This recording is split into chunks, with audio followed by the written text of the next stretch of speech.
আসসালামু আলাইকুম এভরিওয়ান, কেমন আছেন সবাই? আশা করছি সবাই ভালো আছেন। আলহামদুলিল্লাহ আমরা ভালো আছি। এই তো আজকে একটি ব্লগ শুরু করে দিলাম। তো মেয়ে আমার বই পড়ছিল, একটু আমার মতো গল্পের বই, এসব বই পেলে পড়ার খুবই আগ্রহ দেখায়।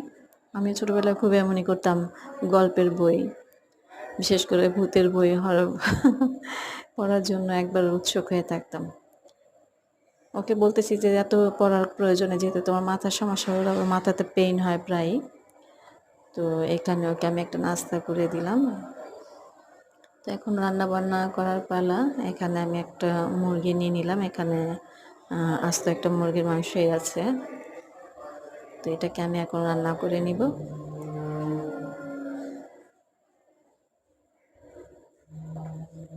আপনাদের কাছে আমার ভিডিওগুলো কেমন লাগে আমি আসলে জানি না। আমি চেষ্টা করি করার, হয়তো আমি প্রতিদিন করতে পারি না, আমি সময় করে উঠতে পারি না।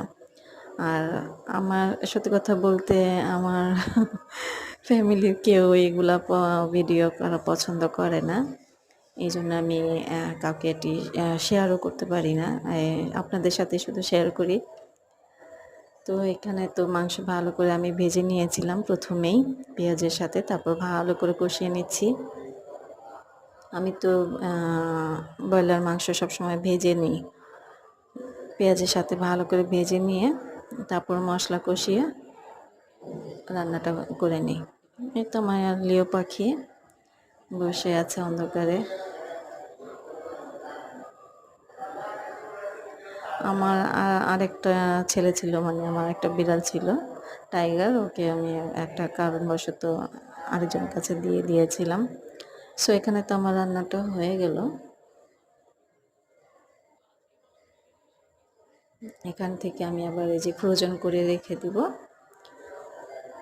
বাটিতে বাটিতে করে রেখে দিব, আর কিছু খাওয়ার জন্য রেখে দিব বাইরে। প্রতিদিন তো আমি রান্না করতে পারি না, আমি সবসময় বলি আমার রান্না করে ফ্রোজেন করে রাখতে হয়।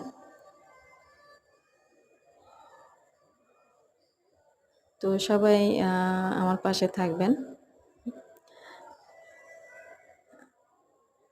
তো সবাই ভালো থাকবেন, এই দোয়াই করি।